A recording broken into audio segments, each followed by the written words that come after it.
नमस्कार दोस्तों, मेरे channel science with Dalpat Kumar पर आपका हार्दिक स्वागत अभिनंदन है। आज हम 10वीं बोर्ड परीक्षा के जो इस बार 2023 को अपने होने वाली है उसका मॉडल पेपर डिस्कस करने जा रहे हैं। इसमें आपके इस पेपर के 4 खंड होंगे, खंड अ, ब, स और द।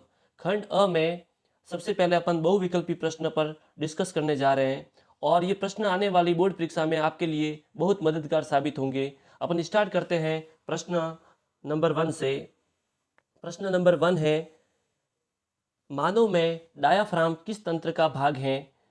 ऑप्शंस अ पोषण, ब उत्सर्जन, स श्वसन, द वहन। तो इसमें राइट आंसर होगा आपके श्वसन। ठीक है। सेकंड प्रश्न है, इंसुलिन हार्मोन स्त्रावण करने वाली अंतःस्त्रावी ग्रंथि है? ऑप्शंस अ पीयूष ग्रंथि, ब वर्षण ग्रंथि, स अग्नाशय ग्रंथि, द थाइमस ग्रंथि। तो इसका आंसर है अग्नाशय ग्रंथि। तीसरा प्रश्न है, बच्चे का लिंग निर्धारण किसके गुणसूत्र पर निर्भर करता है? ऑप्शंस अ पिता, ऑप्शंस ब माता, ऑप्शंस स पिता व माता दोनों पर, ऑप्शंस द कोई नहीं। तो इसका आंसर होगा अ पिता। चौथा प्रश्न है, चिप्स की थैली में कौन सी गैस भरी जाती है? Hydrogen gas, nitrogen gas, oxygen gas, argon gas. तो इसका राइट आंसर होगा नाइट्रोजन गैस। विरंजक चूर्ण का रासायनिक सूत्र है? ऑप्शंस अ CaO2Cl2, CaOCl2, NaSCO3, NaOH। तो इसका आंसर होगा ब CaOCl2। इसका दूसरा नाम विरंजक चूर्ण का दूसरा नाम ब्लीचिंग पाउडर भी है। अगला प्रश्न, छठा प्रश्न, निम्नलिखित में से अर्ध धातु है? बोरॉन, सिलिकॉन, जर्मेनियम, उपरोक्त सभी। तो इसका राइट आंसर है द उपरोक्त सभी।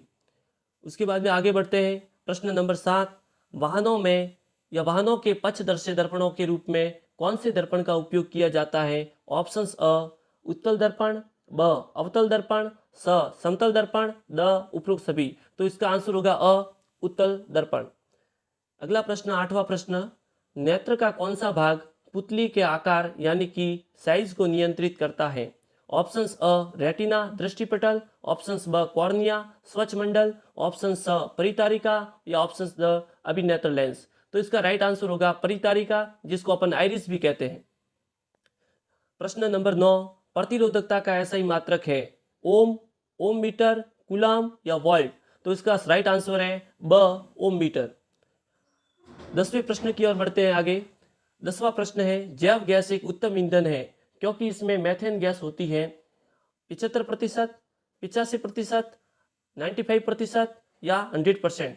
तो इसका राइट आंसर होगा 75%। अगला प्रश्न है 11वां प्रश्न, पारितंत्र में ऊर्जा का प्रवाह होता है एक दिशिक, द्विदिशिक, त्रिदिशिक या बहुदिशिक? तो इसका राइट आंसर है अ एक दिशिक। यानी पारितंत्र में ऊर्जा का प्रवाह हमेशा एक दिशा में होता है, जैसे कि उत्पादक से प्राथमिक उपभोक्ता, फिर द्वितीयक उपभोक्ता, उसके बाद में तृतीयक उपभोक्ता। 12वां प्रश्न है, भारत सरकार द्वारा अमृता देवी बिश्नोई राष्ट्रीय पुरस्कार दिया जाता है? ऑप्शंस अ जल संरक्षण हेतु, ऑप्शंस ब मृदा संरक्षण हेतु, ऑप्शन स जीव संरक्षण हेतु, या द उपरोक्त सभी। तो इसका राइट आंसर होगा स जीव संरक्षण हेतु। अब आगे बढ़ते हैं अपन। रिक्त स्थान वाले सवाल है जो आपके बोर्ड एग्जाम में 6 आएंगे, वो अपन क्रम से हल कर रहे हैं। रिक्त स्थान की पूर्ति कीजिए। पहला है, को ग्लेशियल एसिटिक अम्ल कहते हैं? तो इसका आंसर होगा फर्स्ट का शुद्ध एथेनोइक अम्ल को ग्लेशियल एसिटिक अम्ल कहते हैं, शुद्ध एथेनोइक अम्ल। अगला प्रश्न है दूसरे नंबर पर, कि परमाणु के किसी कोष में अधिकतम इलेक्ट्रॉनों की संख्या ज्ञात करने का सूत्र है? वो सूत्र है 2n स्क्वायर, 2n स्क्वायर।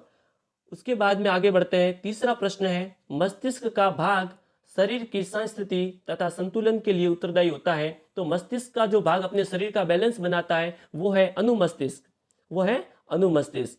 ठीक है, जिसको अपन सेरिबेलम भी कहते हैं।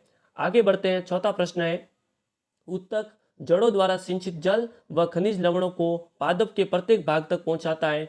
तो आपको ऐसे याद रखना है, ज से जल, ज से जाइलम, तो इसका नाम होगा जाइलम। 4 नंबर पर आपको लिखना है जाइलम।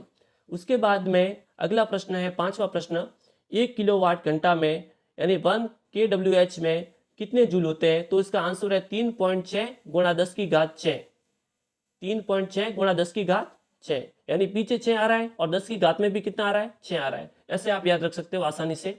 उसके बाद में अगला प्रश्न है, एक ही सॉकेट से एक ही समय में बहुत से विद्युत साधित्रों को संयोजित करने से होता है, जिसको अपन अंग्रेजी में कहते हैं ओवरलोडिंग और हिंदी में कहते हैं अति भारण।